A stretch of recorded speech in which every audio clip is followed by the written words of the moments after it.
Good afternoon. I am Jen Soriano, author of Nervous Essays on Heritage and Healing. You are listening to Radyo Kapwa on CKUT 90.3 FM, where all Filipinos are Filipino enough. Bonjour, bonjour, salut Montreal. You are listening to Radio Kapwa on 90.3 FM, and this is Fenny Cristo on the microphone. I am part of the audio engineering team here, along with Laura and Justin, and I am joined today with hosts France Stoner, Vero Bertiz, and Desiree Ruiz. We would like to welcome Jen Soriano, a Filipinx American writer and performer, but I also know she wears many hats, so I'd like to ask you, Jen, please introduce yourself to the audience. Thank you. I will. Bonjour. Well, I am a Filipinx writer and movement builder. As you had mentioned, I grew up in the Chicago area and now live in Seattle. I am also a musician, a parent to a 9-year-old. I'm a dog parent. I love to eat. I could go on and on, but I'm really happy to be here. Thanks for having me.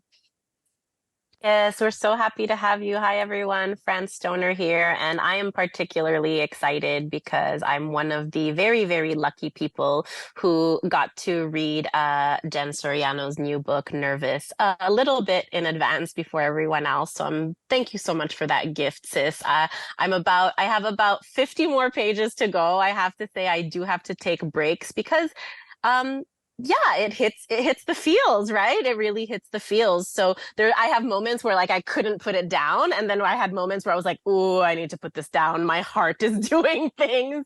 But yeah, maybe what we could do first is talk a little bit about, like your writing, how you kind of came into writing, and then maybe a little bit about how Nervous came to be, like whichever direction you want to go. But I'm just really excited to talk about Nervous. For sure. Yeah. And I feel you about taking breaks and, thanks for coming back to the book, even as you take breaks. I think I've always wanted to be a writer. When I was a little kid, I used to write, supposedly short stories about like a girl named Jan, and like her adventures in kindergarten and first grade.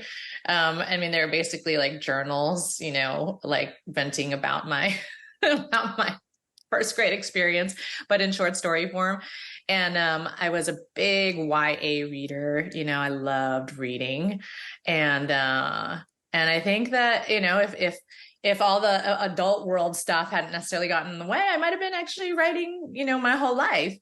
And in some ways I have been. I've been working in social justice, communications and narrative strategy work for more than 20 years. And that has been writing, but about communities and about campaigns.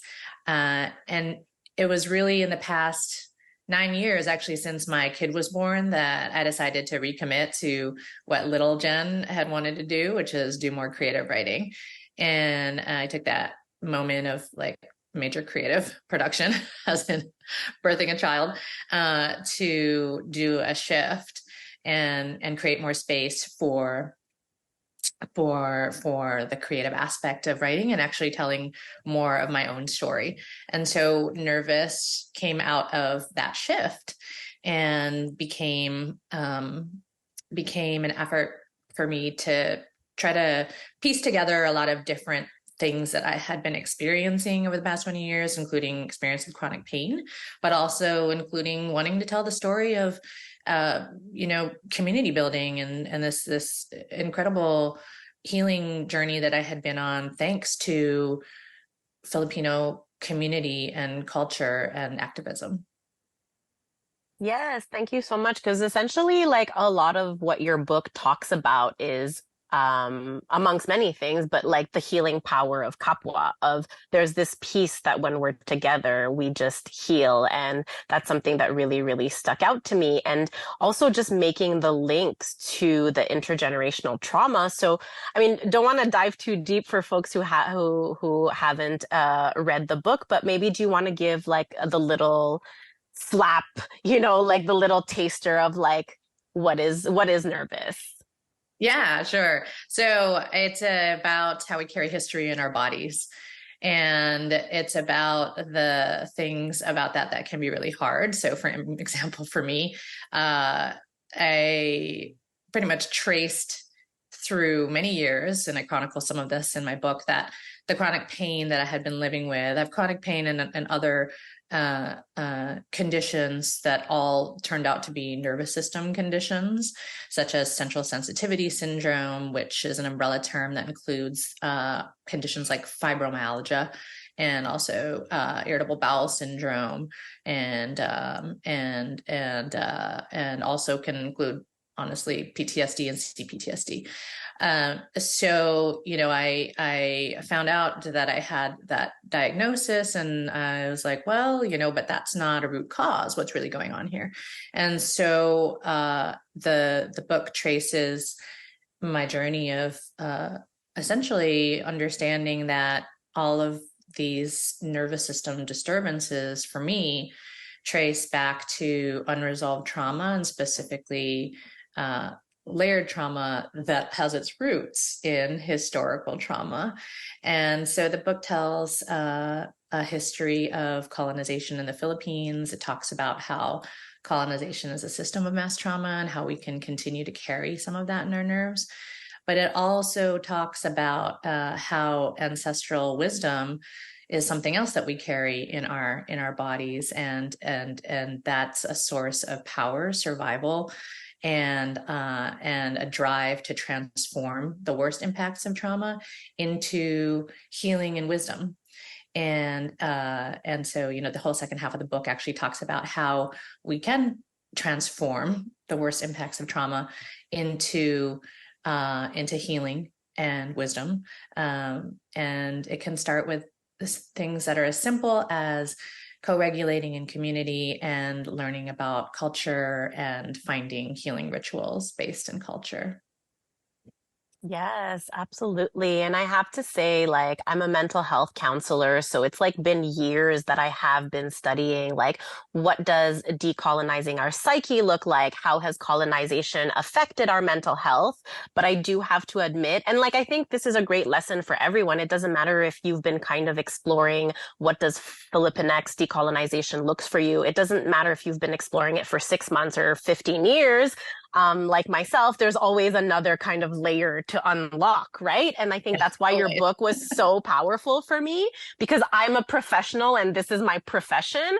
And then I was like, wait a minute, there's actually a whole other layer I hadn't looked at. For me, my area is really spirit and spirituality and then the psyche. But then I am also like, not to the same extent as you, but I'm someone who's always struggled with chronic body pain, but had never made those links of actually, this is not just the wounds from this realm and from this time period. It's actually wounds from a different time period also, right? So there's this part of the book where you kind of like talk about your grandfather and how he suffered at the hands of the Japanese. And I had such an interesting experience because in that part of the book, then I think maybe like a week later, you had an experience where you were like, oh, I think this is what my grandfather went through. And not gonna lie, folks can believe it or not, but like that same night, I went to bed and then I remembered a story that one of my aunties had told me that like I had completely forgotten about. It was the story about how my eldest aunt on my maternal side, her name is Gloria, and the reason they called her Gloria is because my Lola had to like crawl through this marsh and hide from Japanese soldiers, and she was pregnant, and literally the second she got to safety she was able to give birth. But I knew this story, right? Like, so it's like psychologically I knew the story, but I had forgotten about it. And then literally I read that chapter, read your piece, and that same night had a dream that I was pregnant, had a dream I was crawling, woke up the next day with the pain from it. Like really experienced that moment, because the last time I had remembered that story was before I had even had a child.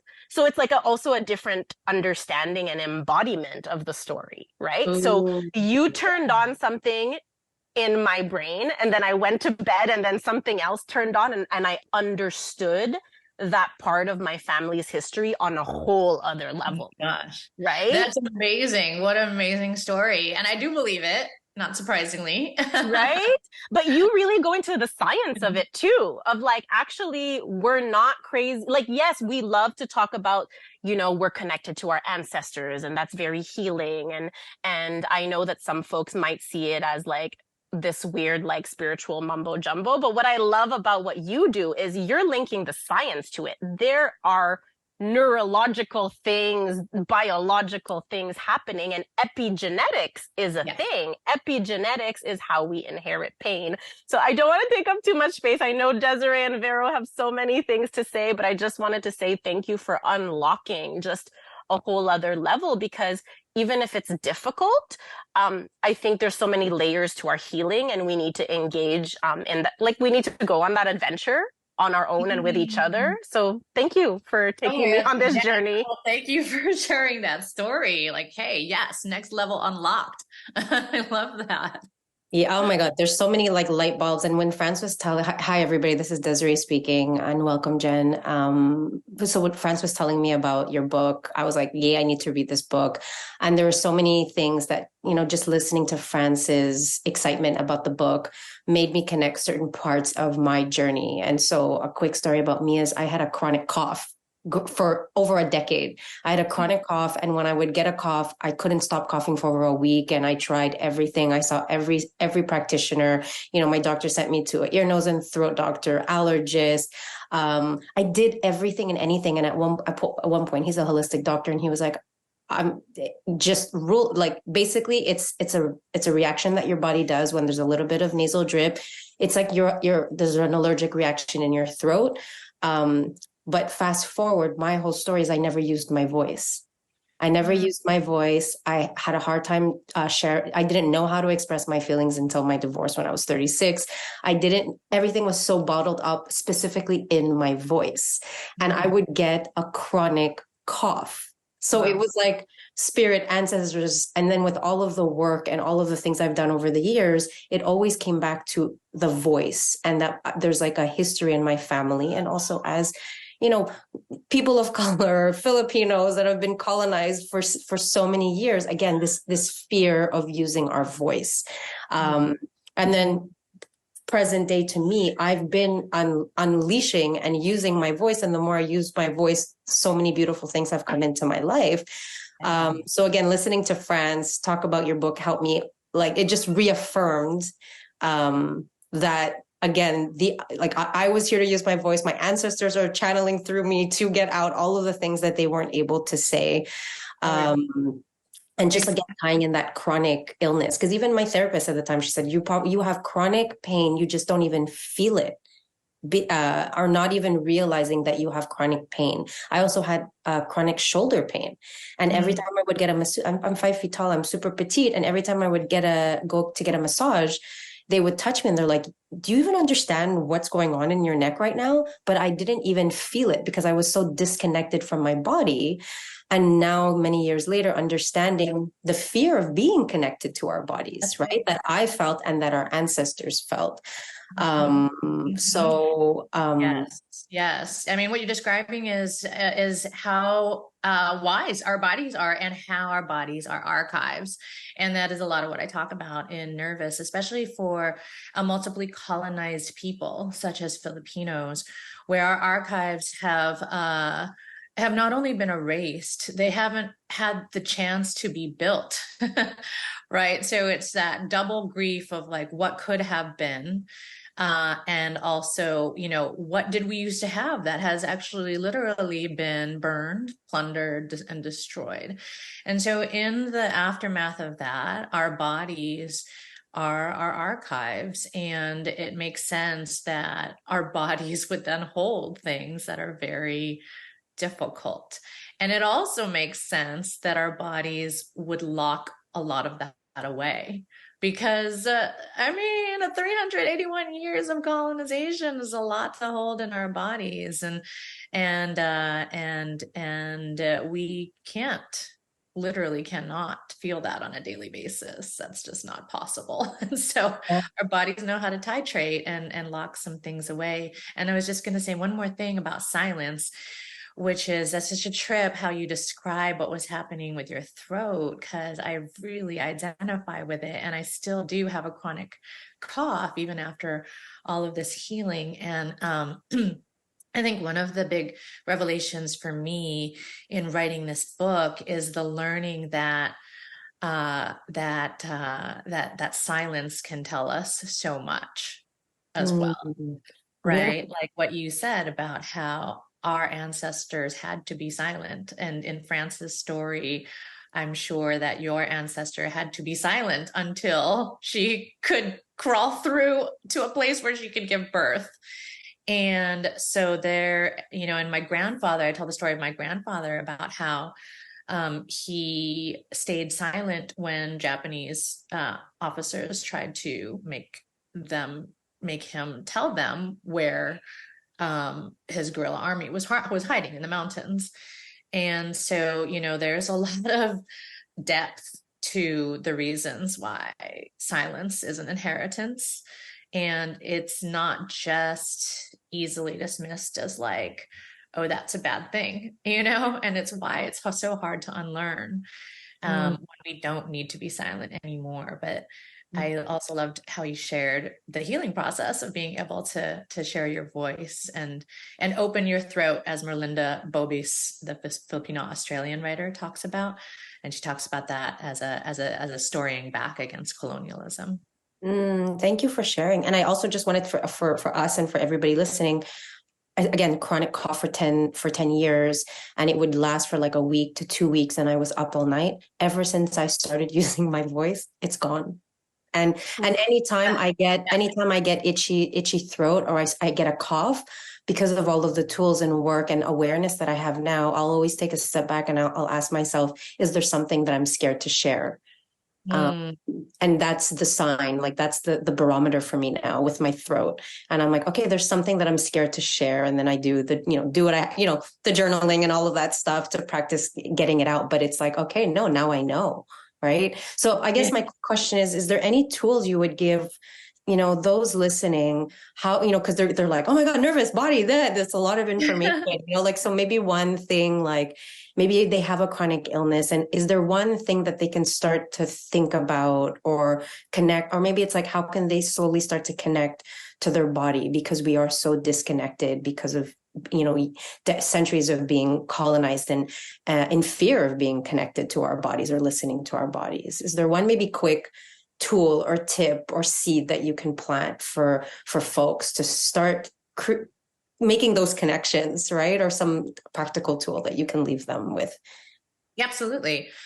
One simple tool is breathing and vocalization.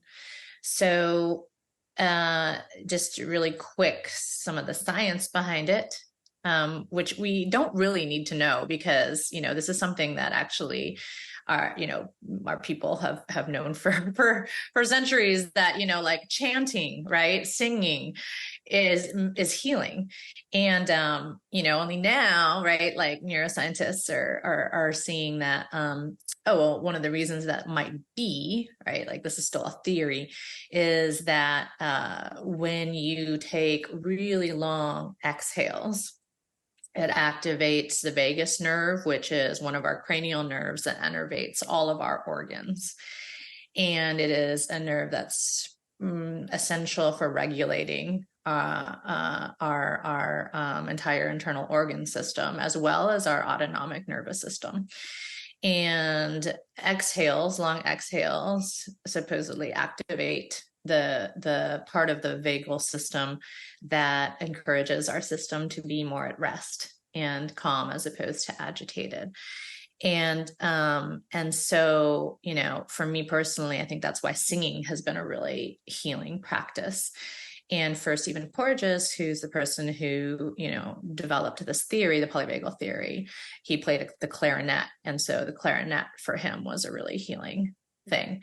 So for the rest of us, it's just like, okay, well, what about if in the morning or any time that you might be feeling anxious or panicky, or just needing to reconnect with the body, what if you did not just breathing exercises, but actual vocalization exercises where you breathe in, and then when you exhale, you make whatever sound you want, like whatever sound you want. Like, it doesn't have to be a beautiful, like, la, it doesn't have to be like gorgeous or anything. It could just be like whatever your body wants to have come out of you. It could be an ugly grunt. Let it out. It could be an ugly grunt. It could be like a scary wail, it could be a creepy whatever, like, just let it out.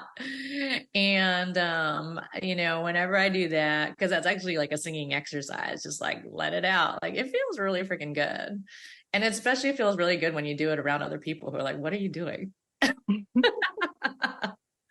if you feel better doing it on your own, you can do that too. Wow. There's just so much healing talk in our conversations. So thank you so much for just sharing your story, Franz, Des, and Jen, about it.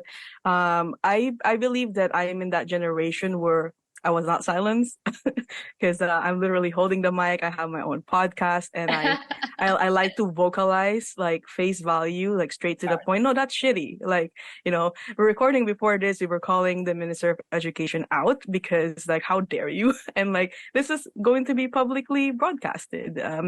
And I'm privileged, and I'm also honored to be part of this team where my energy is contained, and also I have a lot of kapwa with me who helps me and like verbalize this and stands beside me with this. A lot of things I want to talk about. We talked about a lot of mass colonization, and as I mentioned before, I'm a paralegal, and we deal a lot with refugees. And one of the things that I have noticed, and how to include because you mentioned how like kapwa is a practice, it's an ancestral practice, and it's a healing practice as well. And how can I bring my kapwa to someone else who is not kapwa Filipino? But again, you mentioned bodies, our bodies is an archive, our language is practiced with this body that is an archive, right? So the kapwa for me is just my fellow human being. And how do I use that kapwa ancestral guidance towards my clients who have been running away from all of this mass colonization and cannot really, they have been holding on to all of these pains and literal physical wounds that you can see. And what can I do as someone who is with this energy to help them? And the only thing I can do at the moment is maybe provide them with some sort of like hinga out, like to breathe things out when I explain to them the process of what we're going to do for your immigration stuff. And when you were mentioning about like the long breath out, I see that with my clients. So when they go, I'm like, you feel now? And then I don't know how the other firm works, but in our firm, like before we let our clients out, we're just like, you okay? You feeling better? Like, you can breathe, right? And then they're like, yeah, I can breathe now. Like, thank you so much. And to not even know half or even like an inch of what they went through, because my clients were the one who went through the border all the way from Brazil. And they track it all the way here in Canada. And for them to go sit down and you can physically see their shoulder goes, yeah. And it's really amazing that silence can tell us a lot of things. And when I give them that space to just let's talk about this, let's voice it out a bit, and then they don't say anything, they just go like that long pause of silence and letting it out. It's beautiful to see it and see the science behind it and the history behind it. And then now I want to bring it back to our times when we attended a powwow event here in Kanizatage, and the chants, right? I didn't film it. I didn't have any sort of like physical proof with it, but I felt that because I was beside the drum, I made it on purpose to be beside the drummers to feel all of those vibration in my head and all of the chants that goes and intermingle heart like in harmony. And then that is like offered to the nature, and me holding another kapwa's baby and just feeling the whole thing. It just, it's just a wonderful experience, generally speaking. And I have no idea where I'm going with this, but I just wanted to I wanted to connect everything because I felt like I was like writing my notes in university, but it's just an amazing thing to link the trauma, the colonization, the healing part, the science behind it, the history behind it, and the practice that we're doing as Filipinos, as Kapwa, and like giving it out to everyone else, because at the end of the day, Kapwa is not just strictly for Filipinos, it's literally for everyone else. Speaking of being Filipino, I'm not sure how was your experience being born in Chicago, I believe. You said that exactly. And in what ways you were told that you weren't Filipino enough? Oh, okay. So I could respond to that quickly, and then I would love to comment. Do I have time to comment on what you said as well? We will make time. Yes, please. Yes, please. Okay, fantastic. So I'll answer the question first. Well, I mean, the Chicago area where I grew up and the time that I grew up was kind of a special case around people that I was around had no idea what a Filipino was. I didn't really ever get messages if you weren't Filipino enough. It was more like, what are you and why is your last name Italian? And then when I got older and, got to be around more Filipinos, it was mostly around, how I look, as in like people assuming that I was like some East Asian down for the Filipino cause. Like, so why are you here at this Filipino event? And then even when I would say, well, I'm Filipino, both my parents are Filipino, people would be like, oh, but you mean like one of your parents is Filipino and the other one isn't? And like people just wouldn't believe me, like even though I would tell them straight up that I was Filipino. And so, there was just a lot of that kind of assumption based on my phenotype. I have to say that it never really bothered me that much, because for whatever reason, and maybe this is another ancestral thing, I just always knew inside that I was Filipino. So I was just like, whatever, you'll get used to it. But I was going to say in response to what you had shared really quickly that, that sigh that you're describing that the refugees would feel when they would get into the office to be able to talk to you is just such a sign that they knew, like, okay, I am relatively safe here. Yep. And France will know this through your work. And I learned it through the research that I did for my book, but, learning about Judith Herman's stages of trauma recovery, which she wrote about. She's a psychiatrist who wrote a book called Trauma and Recovery and talks about the stages of trauma recovery. And actually my book, Nervous, is organized by those stages. In the second half, talks about how one of the very first stages is just really simply having a witness that somebody can feel safe with and to be able to reestablish safety with. And so I would guess that you're already probably doing that in your work as much as you can, is just even by listening, by offering help, that there is a measure of safety that you're helping them reestablish. And then the other part that I was going to say about the powwow is that, harmonization of vocalization in a group scale is just one of the most powerful, I think, forms of Kapwa that we can share. That is also really incredibly healing. And I read about that in the book as well. Yeah, what's really interesting is even before I kind of started going on this Filipinx decolonization journey, I would go to the powwows, but it was more of like this touristy thing to do. It's like in the summer, you go to the powwow, right? Like it's like going to a farmer's market or something. But even when my mind wasn't there yet, I would go to the powwows, hear the drums, and always cry.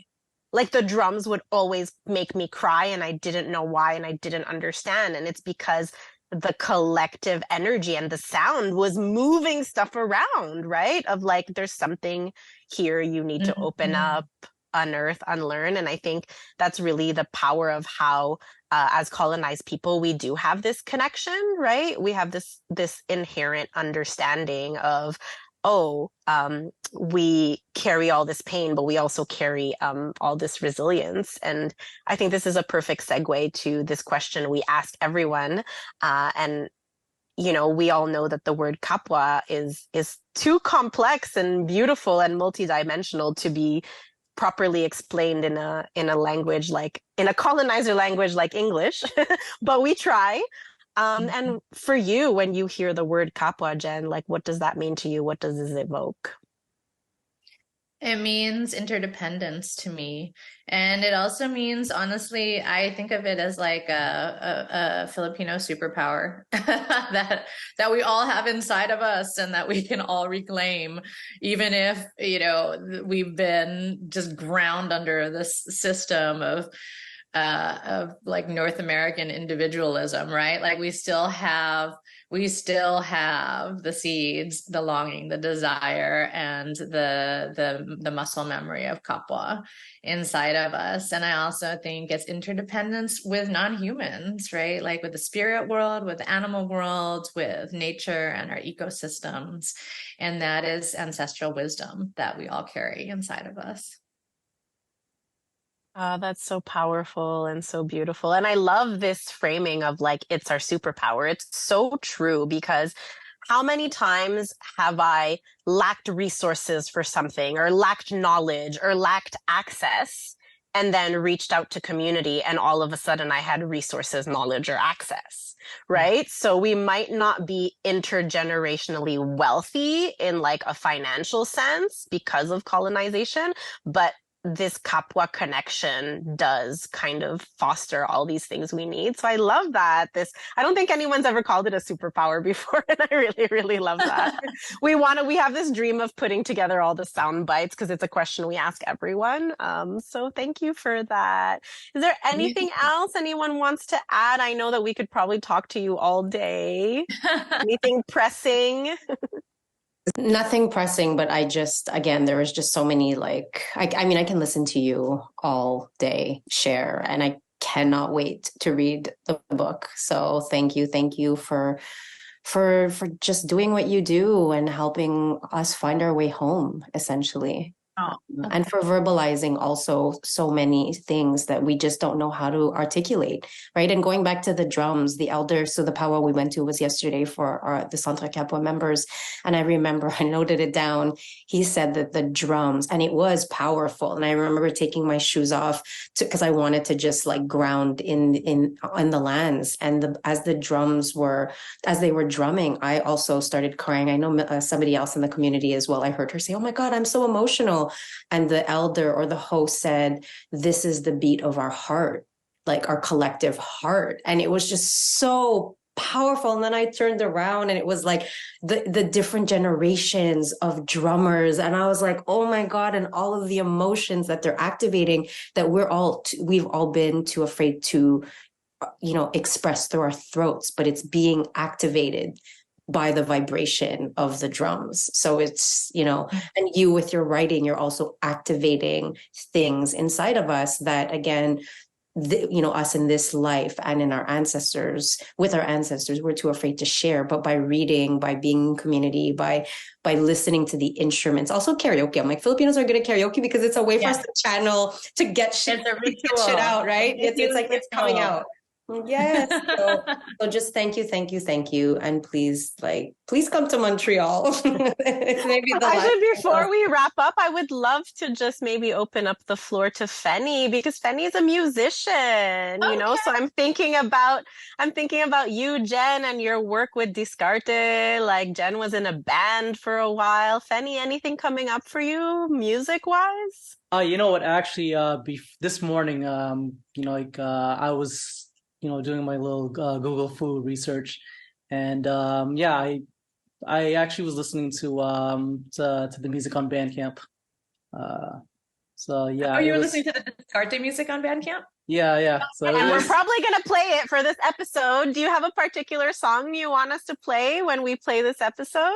Oh, it depends on the vibe you want. If you want, something that's more upbeat, I would say Rise Up, or the Indigenous People song. But if you want something more emo ballady, it could be River or Diaspora. You could just pick any of them. We're just gonna play the whole album, right, Sam? Yeah. I'm sorry for the sounds, but I'm here just like typing up these songs right now. I wrote it all down. Penny, I'll send it to you. Cool.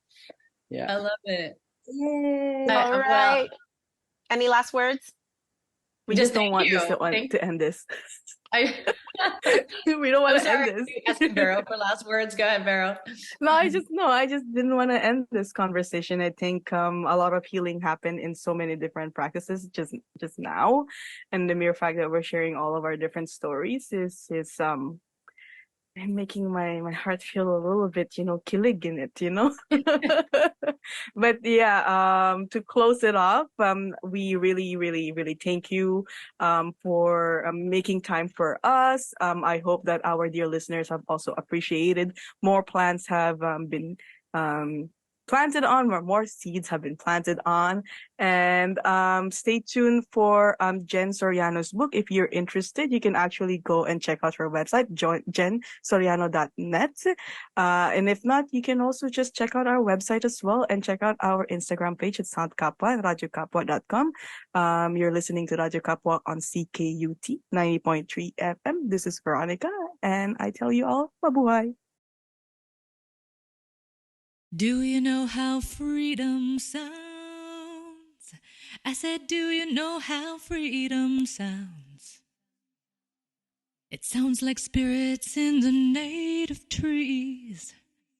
It sounds like thunder from the ground. And did you know that freedom looks like a river flowing free and strong, like how we found each other?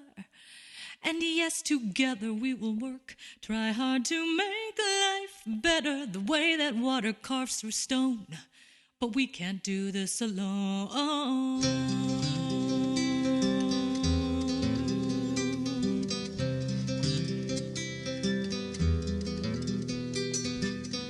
There's a struggle in those hills. You can feel its power still.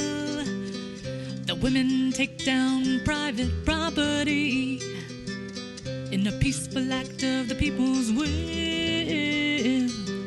Sha-la-la-la-la-la-la, sha-la-la-la-la-la-la, sha-la-la-la-la-la-la, sha-la-la-la-la-la-la, sha-la-la-la-la-la-la, sha-la-la-la-la-la-la. Can't you see the boundless force? So strong it won't be moved from course. It's the sweetest form of gravity, the need for all things to be free. So don't you see that freedom looks like a river flowing free and strong, like how we found each other?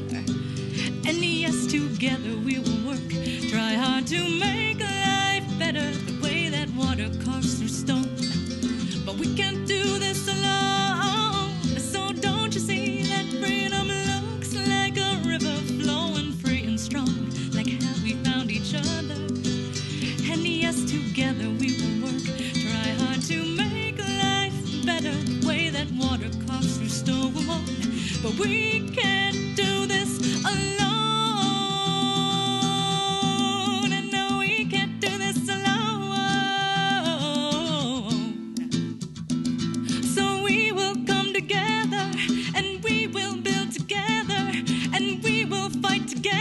To be free, free, free, free, to be free. Free like a river when it flows, free like the wind when it blows, you know, to get away, far away, just away from it all, until the day free to say no more pistols and drawn, and wash away all the pain that my people have felt, to lend a hand to those who suffered in the struggle for help, cause every day's a new beginning, so there's time for a change, and while tomorrow stays a mystery, a struggle remains, whatever life brings, no, together we will make it, everybody needs somebody, life is what we make of it, and together we will rise, we can't do this alone, for all my people over here, my people back home, whether here or overseas, in the belly of the beast, can't wait for the day the motherland, my people be free, we will organize and mobilize so we can make it see, we will come, we will build, we will fight to be free. We can't do this alone. No, we can't do this alone. No, we can't do this alone. No, we can't do this alone. So we will come together and we will build together. Cause we are strong together. So we will fight together. I said we are strong together. So we will fight together till we win this revolution. Until we win this revolution. Until we win this revolution. Yeah, till we win this revolution. Yeah, yeah, yeah, yeah, yeah, yeah. Yeah, yeah, yeah, yeah.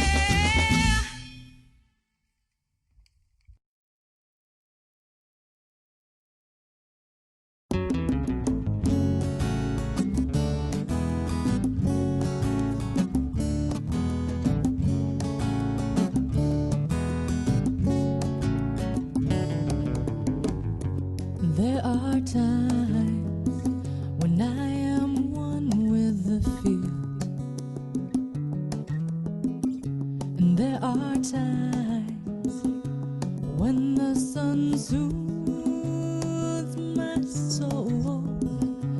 In the morning, dusty winds take my pain. Then in the evening, an old memory fades away.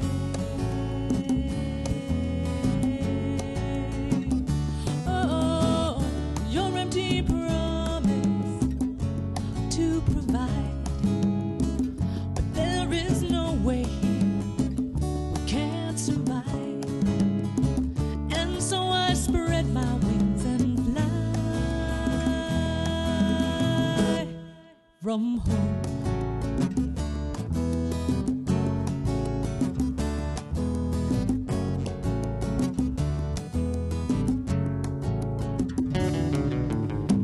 Now in the darkness, neons flash, the music starts. I dance to rhythms of 1,000 lonely hearts. These men between my legs, they thrust a million lies. But these men between my legs, they're how my children survive.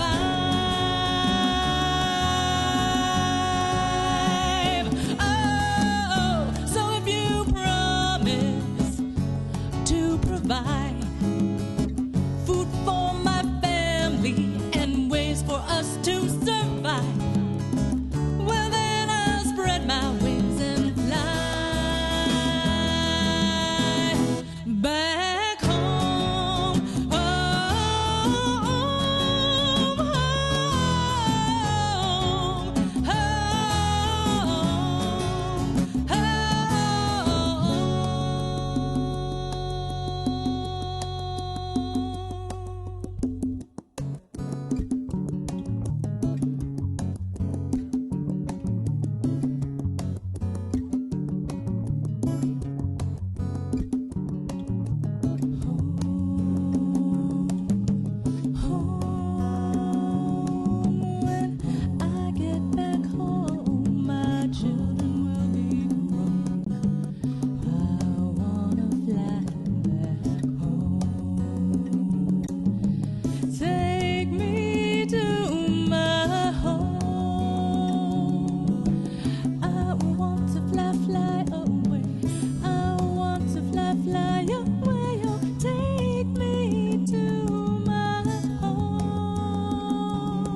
So I'm on this microphone, or to reach my peeps, my folks, brown folks, colored folks, down folks. I know you want this to stop. Greedy white corporations setting up shop, live work laws popping up everywhere, kicking out tenants that built their families there. This government's plan is to tear up our culture like some vultures. Gentrification is killing our culture. So what are you gonna do? What are you gonna do? Jump aboard on our shoulders if you don't have a clue.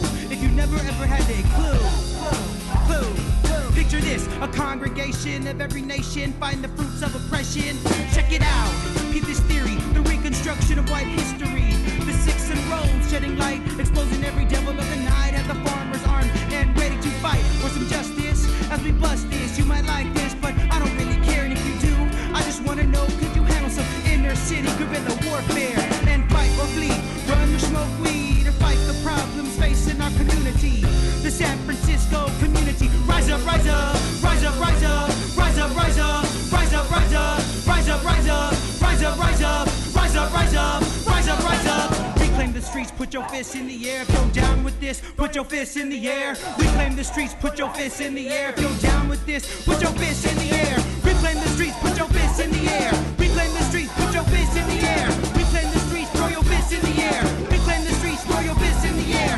Reclaim the streets, throw your fists in the air. Reclaim the streets, throw your fists in the air. Reclaim the streets, throw your fists in the air. Reclaim the streets, throw your fists in the air.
Flowing on the rhythm out through the microphone, set the information on free flow movement from the Philippines to Mexico y de San Cristobal to the Zócalo de F, straight zapatismo, rolling up on the capital, the comandancia, people of the earth, 24 out from clandestino, la selva to the Palacio Nacional, demanding freedom for the 100 indigenous political prisoners. And so with freedom and 6 sons, the smoke's uprising, su comandancia, but it's more than one face, 10 million indígenas in poverty, a Congreso legislativo won't honor the San Andrés peace accord, y'all. This song is for indigenous people. Stand up if you're tired of living on your knees. This song is for indigenous people. Stand up if you're tired of living on your knees. First feel the beat, come on feel the beat, and only then will we come with this musical piece. We're not lyrical masters, just average ones, but when we're on the microphone, it be all about love, kinda like the sun shedding light on dark ones from Chiapas in Mexico down to the mission. This be it, our musical commitment in such a sinful industry that will never get respect, cause the majority of what's said is like poison oak, making my ears itch, I know ba ito. So we're serving the people, first starting at home, before you change the world, you gotta help your own. Filipinos together with Latinos, in solidarity with all indigenous people. This song is for indigenous people. Stand up if you're tired of living on your knees. We're feeling blessed and alive, all about the Mexicano pride. Internationalists breaking off the CIA list, informed of surveillance, sleeping on the Zócalo concrete, cold waiting for the 6 sons to rise. Causing seeking in el Templo Mayor, history scribed on the Zócalo's floor. Coming out the jungle, they be headed north. Media frequencies broadcast pirata, Radio Zapatista. In the crowd, old women and young couples hold tight as students giving high fives, tears in their eyes, feeling blessed to be alive. Hearing her battle cry, Mexicana, beautiful and down for the struggle. This song is for indigenous people. Stand up if you're tired of living on your knees. This song is for indigenous people. Stand up if you're tired of living on your knees. Some top, okay, stand up and unlock the way to Jen and PJ, singing our songs of resistance against the system that be paying up crooked commissioners so they keep a condominiums, leaving our working class in the cold with no place to go but move to Vallejo while its family structure is slowly erased from economical burdens of living in the States. Let's face it, our government needs to face it in the spiritual battle between us and Satan today, but don't give in, this is a war we will win. Persevering through struggles leads to happiness. This song is for indigenous people. Stand up if you're tired of living on your knees. This song is for indigenous people. Stand up if you're tired of living on your knees. Helicopter underground, prison out, 60,000 federal troops on patrol. 832 la realidad, moving for autonomy under the jungle trees. Demanding a removal of 7 military posts. Listen, cause the consciousness of Mexican society es para la paz. Pa'lante de los 71 años del PRI. You know they rigged the news, all our media campaign. Televisa selling the dreams. Can the history repeat the gunshots of 1919? Democracy, liberty, and justicia they demand. Indigenous won't turn back the clock, so they sing the Zapatista anthem. This song is for indigenous people. Stand up if you're tired of living on your knees. This song is for indigenous people. Stand up if you're tired of living on your knees. Indigenous people all around the globe are directly affected on what I want to open news, Nike shoes, to the fits that I wear, to indulging epithets while starvation is everywhere. Because where I'm from, in classic Philippines, $3 goes a long way. You can eat the whole day, putting a smile on my Pamunkin's face. U.S.-based agreements extract from our motherland, leaving us no choice but to take a stand. FM, LN, Zapatista, MPA, we fight with ya, doing what it takes to build our resistance for peace and global justice, not war. And that's why this song is for indigenous people. Stand up if you're tired of living on your knees.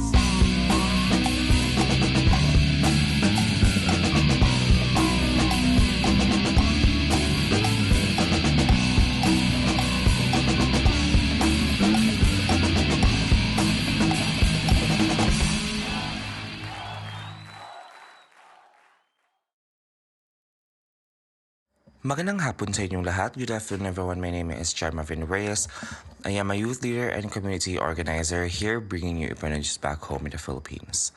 The article is from CIC News with the title, Canada launches fast-track work permit program in the Philippines. Today, the Honorable Mark Miller, Minister of Immigration, Refugees and Citizenship Canada or IRCC, announced the launch of Can Work Philippines, a pilot program at IRCC's visa office in Manila.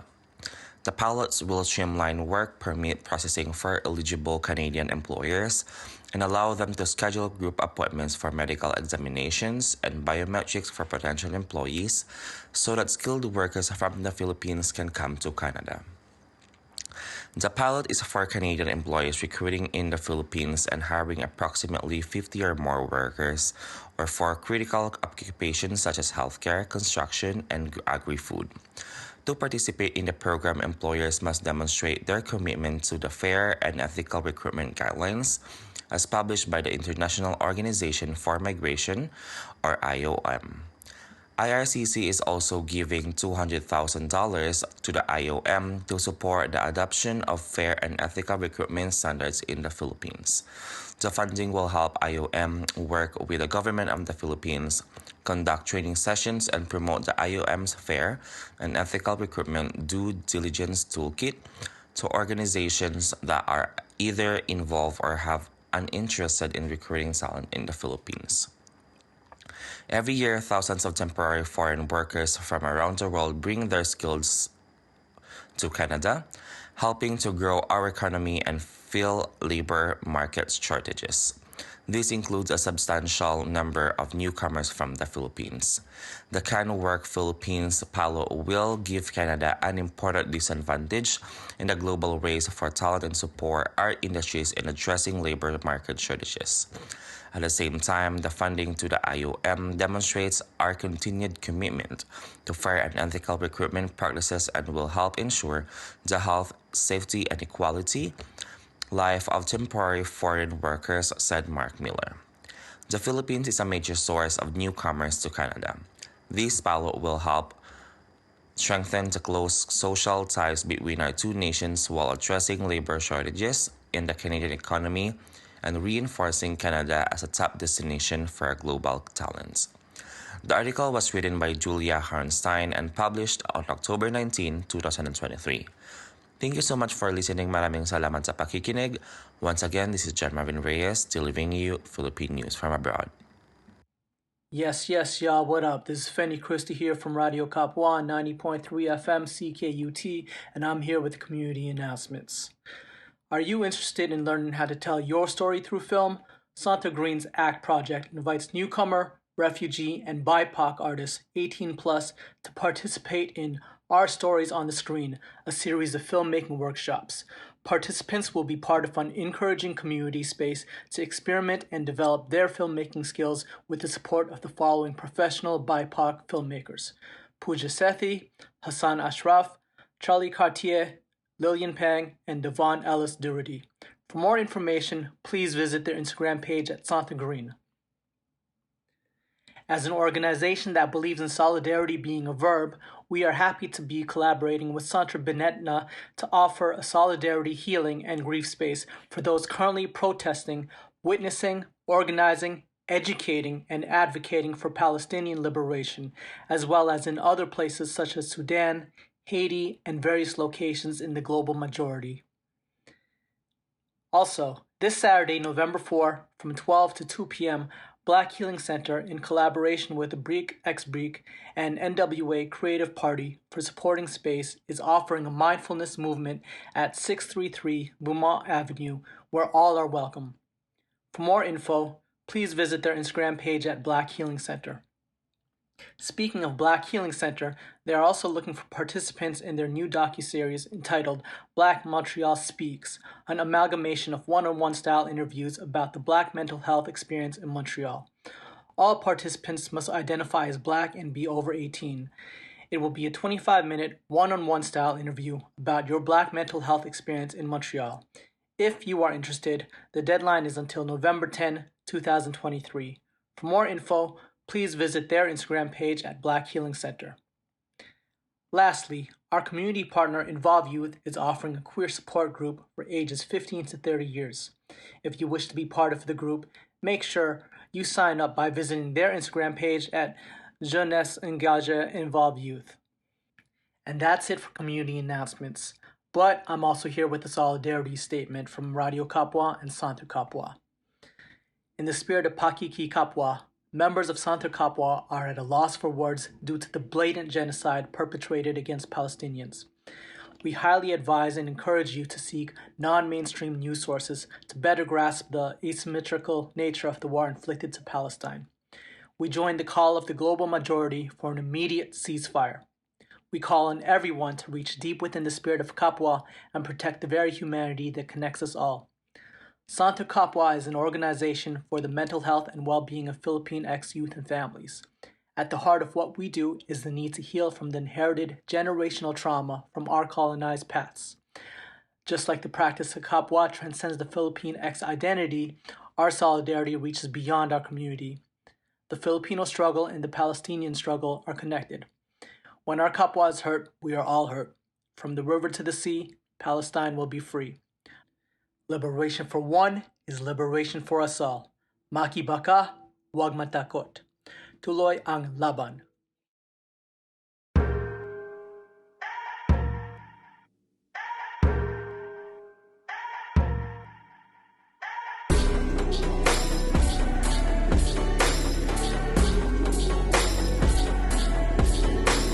Liberation for one is liberation for us all. Tuloy ang laban.